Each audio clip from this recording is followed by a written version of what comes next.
ఈ సినిమాకి ప్రత్యేకించి ఆయన తపన చూసి నేను ముఖ్యంగా పొలిటికల్ ప్రాసెస్కి వెళ్ళిపోయిన తర్వాత పాలిటిక్స్కి వెళ్ళిపోయిన తర్వాత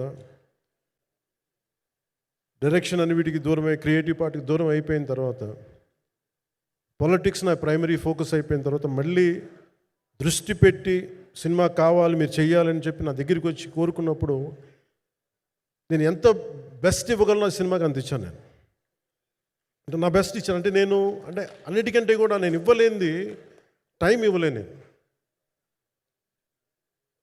నేను. కానీ అలాంటి పరిస్థితుల్లో ఒక క్లైమాక్స్కి దాదాపు 57 రోజులు షూట్ చేయాల్సి వచ్చింది. మండు టెండ బాగా ఇట్స్ కైండ్ ఆఫ్ ఒక మిడ్ మే అంటే చాలా పిచ్చి ఎండ అన్నమాట. అలాంటి ఎండల్లో చాలా కాలం తర్వాత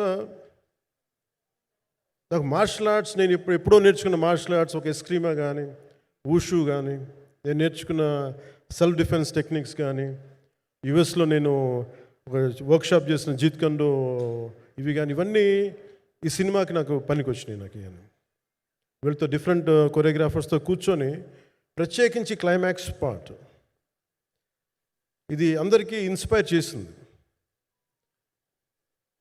అంటే మన స్థూలంగా చెప్పాలి అంటే ఒక క్లుప్తంగా చెప్పాలి అంటే ఈ సినిమాకి ఇదే ఆయువు పట్టింది. ఈ ఫస్ట్ పార్ట్కి ఎక్కడో కొల్లూరు నుంచి మన కృష్ణానది తీరం కొల్లూరు విజయవాడ సమీపంలో ఉన్న కొల్లూరు ప్రాంతం నుంచి దొరికిన ఒక కోహినూరు వజ్రం నుంచి అది ఎటు మన గోల్కొండ రాజుల దాకా వచ్చింది, మన హైదరాబాద్ సుల్తాన్ల దాకా ఎలా వచ్చింది, దీని ట్రావెల్ ఇటు వెళ్ళింది. ఇవన్నీ జరిగినప్పుడు దీని నేపథ్యంలో జరిగే కథ ఇది.